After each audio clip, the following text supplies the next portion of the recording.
India versus New Zealand final match అయితే అయిపోయింది. మరి ఇండియా అయితే గెలిచింది. మరి వరుస సెకండ్ టైమ్ గెలవడం ఇండియా. డిఫెండింగ్ చాంపియన్స్ మళ్ళా చాంపియన్స్ అయ్యిళ్ళు. ఇంకా మళ్ళా host nation champions first time T20 world కప్‌లో.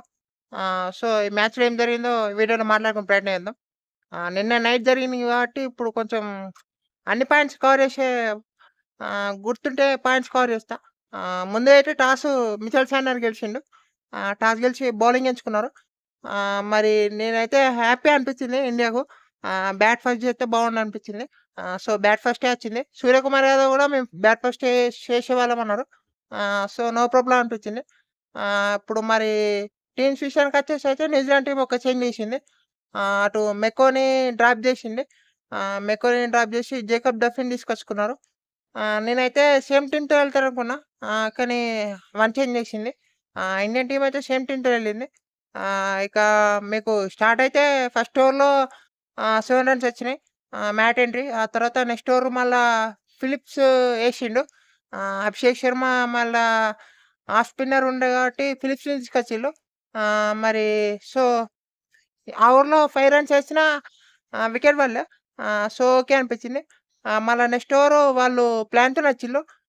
ఫస్ట్ 4 ఓవర్స్ వేరే వేరే బౌలర్‌లేసిళ్ళు. థర్డ్ ఓవర్ జేకబ్ డఫ్ ఏసిండు. ఆ ఓవర్‌లో 15 రన్స్ ఏమో వచ్చినాయి. అభిషేక్ శర్మ గూడా కొన్ని మంచి షాట్లు ఆడిండు ఆ ఓవర్‌లో. ఆ తర్వాత ఫెర్గూసన్ వరుస 4 ఓవర్స్‌లో 4 డిఫరెంట్ బౌలర్స్. ఫెర్గూసన్ ఓవర్‌లో అయితే 24 రన్స్ వచ్చినాయి. ఈరోజు బ్యాడ్ డే ఉంది ఫెర్గూసన్‌కి. అటు సంజు గాని, ఇటు అభిషేక్ గాని వేరే ఆడిళ్ళు. మీకు ఫస్ట్ ఓవర్స్‌లో 12 నెక్స్ట్ ఓవర్స్‌లో 51 పవర్ ప్లే అయిపోయేసరికి చూస్తే 92 ఇగ ఒక్క వికెట్ పడలే. మంచిగా అనిపించింది ఇండియాకు. మంచి స్టార్ట్ వచ్చింది. అభిషేక్ శర్మ 50 కూడా చేసుకున్నాడు. 18 బాల్స్‌లో 50 మంచి నాక్ అని చెప్పాలి అభిషేక్ శర్మ నుంచి. అటు మళ్ళా నెక్స్ట్ ఓవర్ చార్మినార్ ఓవర్‌లో 6 రన్స్ తక్కువనే వచ్చినాయి. మళ్ళా నెక్స్ట్ ఇటు రచిన్ ఓవర్‌లో మీకు ఫస్ట్ బాలే ఔట్ అయిండు అభిషేక్ శర్మ. ఆ వైడ్ బాల్ అనవసరంగా దాన్ని ఆడబోయిండు. మీకు అక్కడ టిమ్ సేవర్ మంచి catch. So, Abhishek Sharma out అయిండు. ఆ తర్వాత ఇషాన్ కిషన్ అయితే వేరే ఫామ్‌లో ఉందని చెప్పాలి. ఈ టోర్నమెంట్‌లో తనే హైయెస్ట్ రన్ గెటర్. తను వచ్చిండు. తను కూడా షాట్స్ ఆడిండు. ఏ బౌలర్‌ని కూడా సెటిల్ కానీయలే. అప్పుడు రన్ రేట్ బానే ఉంది. మీకు రన్ రేట్ ఎక్కడ తగ్గిపోలే. అటు సంజు కూడా వేరే వేరే షాట్లు ఆడిండు. అటు ఫాస్ట్ బౌలర్స్‌ని బాగా వీళ్ళిద్దరు. ఒక ఓవర్ నిషామ్ ఏస్తే నిషామ్ ఓవర్‌లో కూడా బాగా వచ్చినాయి. లాస్ట్‌లో నిషామ్ బాగా ఏసిండు. మీకు నిషామ్ 15 ఓవర్స్‌లో 200 దాటింది ఇండియా. కానీ అక్కడ నిషామ్ బౌలింగ్‌లో మీకు మళ్ళా వికెట్లు పడ్డాయి. Full toss ball Sanju Samson ఆడబోయిండు ఔటు. 89 మీద ఔటు. మళ్ళా 89. సో, సంజు శాంసన్ బాగా ఆడిండు. ఆ తర్వాత మీకు అదే ఓవర్‌లో హార్దిక్ వచ్చిండు. ఆహ్, హార్దిక్ వచ్చిండు. ఇటు ఇషాన్ కిషన్ ఔట్ అయిండు. మరి ఒక చేయితోని ఆడపోయిండు అక్కడ క్యాచ్. సో, ఇక్కడ మీకు ఇషాన్ కిషన్ కూడా ఔట్ అయిండు. మళ్ళా నెక్స్ట్ బాలే సూర్యకుమార్ యాదవ్. తెలుసు శుక్ల షాట్ ఆడతాడని తెలుసు. అందుకే వాళ్ళు ఆ ఫీల్డప్ సెట్ చేసిళ్ళు. మీకు అక్కడ మంచి క్యాచ్ రచిన్ రవీంద్ర నుంచి. సో, సూర్యకుమార్ యాదవ్ కూడా ఔట్ అయిండు. ఏంది ఒక్క ఓవర్‌లో 3 వికెట్లు పడ్డాయి. ఆ ఓవర్‌లో ఒక్క రన్నే వచ్చింది. ఏంది పరిస్థితి అనుకుంటే మీకు నెక్స్ట్ ఓవర్‌లో కూడా పెద్ద రన్స్ రాలే. మళ్ళా నెక్స్ట్ నిషా ఓవర్‌లో కూడా పెద్ద రన్స్ రాలే. 7 రన్సే వచ్చినాయి. లాస్ట్ ఓవర్స్‌లో ఇంకా 250 అన్న క్రాస్ అయితది అనిపించింది. మీకు మళ్ళా ఆ తర్వాత హార్దిక్ పాండ్యా కూడా ఔట్ అయిండు. ఒక 6, ఒక 4 కొట్టి. మధ్యలో బ్యాట్ చేంజ్ చేసిండు. 6 కొట్టిండు. మళ్ళా తర్వాత ఔట్. సో, ఏంది ఇది అనుకుంటే లాస్ట్ ఓవర్‌లో మళ్ళా నిషామ్ వచ్చిండు. శివన్ దూబే నాకైతే మస్ట్ ఇంపార్టెంట్ అని చెప్పాలి ఆ టైమ్‌ల. మీకు ఆ మూమెంట్ అనే ఇండియా వైపు ఉండేటట్టు చేసిండు శివన్ దూబే. లాస్ట్ ఓవర్‌లో 24 రన్స్ వచ్చినాయి. 6, 4, 6, 4 అట్లా. సో, ఒక్క బాల్ డాట్ అయిందంటే. మిగతా అన్ని 4లు, 6లు. సో, 255 చేసింది ఇండియా. మరి 256 వీళ్ళు ఓపెనర్‌లు ఔట్ అయితే ఇండియాదే మ్యాచ్ అనుకున్నాం. మీకు ఫస్ట్ ఓవర్‌లో హర్షదీప్ ఏసిండు. మరి హర్షదీప్ గూడా బానే ఏసిండు. ఫస్ట్ ఓవర్ అనిపించింది. వికెట్‌లేమి తీయలే.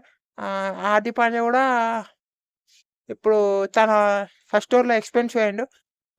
మళ్ళా నెక్స్ట్ ఓవర్ హర్షదీప్ ఇత్తరనుకున్నా. కానీ హర్షదీప్ రాలే బౌలింగ్‌కు. ఇటు అక్షర్ పటేల్ వచ్చిండు. ఇండియా గూడా సేమ్ ఫస్ట్ 4 ఓవర్స్ వేరు వేరు బౌలర్స్‌తోని ఎళ్ళింది. మీకు ఫినాలే కొన్ని షాట్‌లు ఆడబోయిండు. కొన్ని షాట్‌లు ఆడుతాంటే మీకు చెప్పడం మర్చిపోయినా. ఫస్ట్ ఓవర్‌లో ఒక క్యాచ్ డ్రాప్ ఔట్ అయింది శివన్ దుబే. ఫినాలేంది ఈజీ క్యాచ్ అని జెప్పాలది. కానీ డ్రాప్ జేసిండు ఫస్ట్ ఓవర్‌లో శివన్ దుబే. సో, మీకు ఫినాలెను అక్కడనే ఔట్ అయ్యాడు. ఇప్పుడు మీకు ఒక బౌండరీ కూడా చేంజ్ చేసిండు. తర్వాత మీకు బ్యాట్ చేంజ్ చేసిండు. అక్కడ కొంచెం బాగా టైం రాలే. కొంచెం బ్రేక్ వచ్చింది. సో, అక్కడ కొంచెం మూమెంటం కోల్పోయిండు అనిపించింది. నెక్స్ట్ బాల్ కూడా అటాకింగ్ ఆడబోయిండు. సేమ్ టైప్ ఆఫ్ డెలివరీ ఏసిండు అక్షర్ పటేల్. రూమ్ ఎక్కువియ్యడు. సో, మీకు మంచి క్యాచ్ అక్కడ. సో ఫినాలే ఔట్ అయిండు. ఫినాలే అయిన తర్వాత మళ్ళా నెక్స్ట్ ఓవర్ బుమ్రా. బుమ్రా గురించి తెలిసిందే తన హోమ్ గ్రౌండ్ ఇది. మరి తన పెర్ఫార్మన్స్ ఎట్లుంటదో తెలిసిందే. చెప్పాల్సిన అవసరం లేదు. మళ్ళా ఫస్ట్ బాలే వికెటు. ఇషాన్ కిషన్ క్యాచ్ అయితే వేరే లెవెల్ అని చెప్పాలి. అంత ఈజీ కాదు. మీకు ఆ ప్రెషర్‌లో అంత డైవ్ చేసి క్యాచ్ పట్టడం. మళ్ళా సో, రచిన్ రవీంద్ర కూడా ఔట్ అయ్యిండు. తర్వాత ఫిలిప్స్ వచ్చిండు. మళ్ళా బూమ్రా ఓవర్‌లో రన్స్ రాలే. బూమ్రా తను 2 ఓవర్స్ ఏసిండు పవర్ ప్లేలో.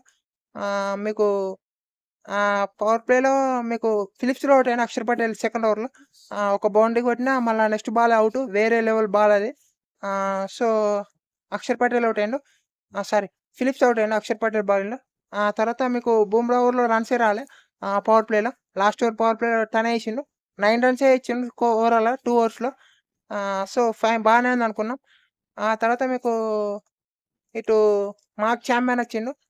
తను గూడా పెద్ద కాంట్రిబ్యూట్ జేయలేకపోయిండు బ్యాట్‌తోని. ఇటు టీమ్ ఎఫర్ట్ కొన్ని షాట్‌లాడినా తను గూడా ఔట్ అయ్యిండు అక్షర్ పటేల్ బౌలింగ్‌లో. సో, అక్కడ మార్క్ చాంపియన్ గూడా బోల్ట్ ఔట్ అయ్యిండు. సో, ఇగ న్యూజిలాండ్‌కి గేమ్ రన్ రేట్ 10 లోపే ఉంచారు. వాళ్ళ రిక్వైర్డ్ రన్ రేట్ ఏమో ఇప్పుడు మీకు 14, 15 అట్లా ఎళ్తాంది. న్యూజిలాండ్ గేమ్‌లో లేదు. ఎప్పుడైతే టీమ్ ఎఫర్ట్ ఔట్ అయిండో ఈ మ్యాచ్ ఇగ ఇండియా గెలుత్తదని క్లియర్‌గా ఔట్ అయింది అర్థమైంది. మీకు డ్యారీ మిచెల్ కొన్ని 2, 3 సిక్స్‌లు కొట్టినా మధ్యలో ఔట్ అయిండు మళ్ళీ. హర్షదీప్ సింగ్ త్రో ఎయకుంటే బావుండు. డ్యారీ మిచెల్ లాస్ట్‌లో ఇగ సూర్యకుమార్ యాదవ్ గూడా ఎళ్లి చెప్పిండు మాట్లాడిండు. సో, బానే అనిపించింది. మంచి సైన్ అని చెప్పాలా కెప్టెన్ నుంచి ఇండియన్ కెప్టెన్ నుంచి. తర్వాత మీకు అంపైర్ గూడా అక్కడ హర్షిత్‌తోనే మాట్లాడిండు. సో, మళ్ళా వాళ్ళిద్దరు గూడా ఓవర్ అయిపోయిన తర్వాత మాట్లాడుకోవడం జరిగింది. So, okay. అవన్నీ అయిపోయినాయి. హ్యాపీ అనిపించింది. సో, మీకు మిచెల్ ఔట్ అయ్యిండు. శార్నర్ లాస్ట్‌లో ఆడే ప్రయత్నం చేసిండు. ఇషాన్ కిషన్ అయితే వేరే లెవెల్ క్యాచ్‌లు పట్టిండు. తను 2, 3 క్యాచెస్ తీసుకున్నాడు. 2, 3 క్యాచెస్ కూడా వేరే లెవెల్. డారీ మిచెల్ ఒకటి బౌండరీ పైన పట్టింది గానీ బ్యాలెన్స్ మిస్ అయింది. టఫ్ క్యాచ్ బౌండరీ ఎడ్జ్ నుండి పట్టిండు. సో, బ్యాలెన్స్ మిస్ అయింది. సో, ఆ ఒక్క క్యాచు పట్టుంటే ఇంకో 4 క్యాచ్‌లయ్యాయి ఇషాన్ కిషన్. మూడో 4 క్యాచ్‌లయ్యాయి. మీకు హార్దిక్ పాండ్యా ఒక క్యాచ్ డ్రాప్ ఔట్ అయింది గానీ ఇక మిచెల్ శార్నర్ ఆడే ప్రయత్నం చేసిండు. బుమ్రా ఇగ తను 15థ్, 16థ్ ఓవర్‌లో వచ్చిండు. తను ఇగ నిషాన్‌ని ఔట్ చేసిండు. నిషాన్‌ని ఔట్ చేసిండు. నెక్స్ట్ బాలే ఇటు హెన్రీ అనుకుంటా. హెన్రీ కూడా ఔట్ అయిండు. హ్యాట్రిక్ తీస్తాడనిపిస్తే ఫెర్గుసన్ బాగా ఆడిండు. తనకు తెలుసు యార్కర్ ఏస్తాడని. సో, సింగిల్ తీసుకున్నాడు. మంచిగా డిఫెండ్ చేసిండు. ఇక గేమ్ అయితే అయిపోయింది అప్పుడే ఇగ. మీకు లాస్ట్‌లో అభిషేక్ శర్మ కూడా వికెట్ తీసుకున్నాడు. బాగా అనిపించింది మంచి క్యాచ్. సో, ఓవరాల్ అయితే మరీ అంత క్లోజ్ గేమ్ చూడకపోయినా మంచి మ్యాచ్ అనిపించింది. ఇండియా అయితే గెలిచింది. మరి మరి సౌత్ ఆఫ్రికాతో లాస్ అయిపోయిన తర్వాత అసలు ఇండియా సెమీస్ కన్నా వత్తరా? అసలేందిది అనుకున్నాం. కానీ ఇట్లా చాంపియన్స్ అయితారని బావుంది. ఆ ఒక్క లాసే ఇప్పుడు ఇండియాని ఈ పొజిషన్‌లో ఉంచిందనుకుంటాను. అక్కడ లాస్ రాకుండుంటే ఇండియా చాలా ట్రబుల్‌లో ఉండు. ఇప్పుడు సంజు శాంసన్ ఎంత మెచ్చుకున్నా తక్కువే. అటు అభిషేక్ శర్మ కూడా మంచి ఫామ్‌లో వచ్చిండు. ఇటు ఇషాన్ కిషన్ కాంట్రిబ్యూషన్ కూడా చానా ఎక్కువుంది. ఫీల్డింగ్ గాని, ఇటు నాగ్ గాని తను ఈ ఈ టోర్నమెంట్ మొత్తం బా ఆడిండని చెప్పాలి ఇషాన్ కిషన్. ఇంకా మీకు అటు హార్దిక్ పాండ్యా కూడా బాల్‌తోని బాగా కాంట్రిబ్యూట్ చేసిండని చెప్పాలి. ఇక బుమ్రా గురించి చెప్పాల్సిన అవసరం లేదు. అటు బ్యాట్‌తోనే అంత పెద్ద పెద్ద నాకులు చూడలేకపోయినా అటు కెప్టెన్సీ పరంగా ఓకే అనిపించింది. కొన్ని కొన్ని మంచి మంచి డెసిషన్ తీసుకున్నాడని చెప్పాలి. స్కై. ఇంకా తిలక్ వర్మ మంచి మంచి ఫినిష్‌లు ఇచ్చిండు అన్ని మ్యాచ్‌లలో. ఈ మ్యాచ్‌లో నాట్ ఔట్‌గా ఉండు గానీ ఎక్కువ స్ట్రైక్ రాలేదు తిలక్ వర్మకు. సో, తన కాంట్రిబ్యూషన్ గూడా మంచిదే అని జెప్పాలి. అటు శివం దూబే తను ఫినిష్ ఎన్ని మ్యాచ్‌లలో ఇచ్చిండో మనకి తెలిసిందే ఇగ. మరి శివం దూబే గూడా మెచ్చుకోవాలి. అటు అక్షర్ పటేల్‌ని మెచ్చుకోవాలి. ఇటు హర్షదీప్‌ని గూడా మెచ్చుకోవాలి. వరుణ్ చక్రవర్తి గూడా కొన్ని ఈ మ్యాచ్‌లో రన్స్‌కెళ్ళిండు అనిపించింది గానీ టీమ్ సేపర్ వికెట్ తనే తీసిండు. సో, మరి తను గూడా మెచ్చుకోవాలి వరుణ్ చక్రవర్తిని గూడా. ఇంకా మీకు అటు సిరాజ్ ఒక మ్యాచ్ బా ఆడిండు. తనని మెచ్చుకోవాలి. సో, అందరిని మెచ్చుకోవాలి. ఆహ్, సో, ఇండియా టీమ్ నుంచి అయితే మంచి పెర్ఫార్మన్స్ వచ్చింది. ఇండియా అయితే మరోసారి ఛాంపియన్స్. ఆహ్, సో, ఫిబ్రవరి 8 మనదే రోజు. మరి మన రోజే అని జెప్పాలి. మరి ఆనందమైన రోజని జెప్పాలి. ఒక బాధాకరమైన రోజు మిగులుతదా? ఆనందకరమైన రోజు మిగులుతదా అంటే ఆహ్, హ్యాపీ డేనే మిగిలింది. సో, ఇక మరి ఐపీఎల్ స్టార్ట్ అయితది.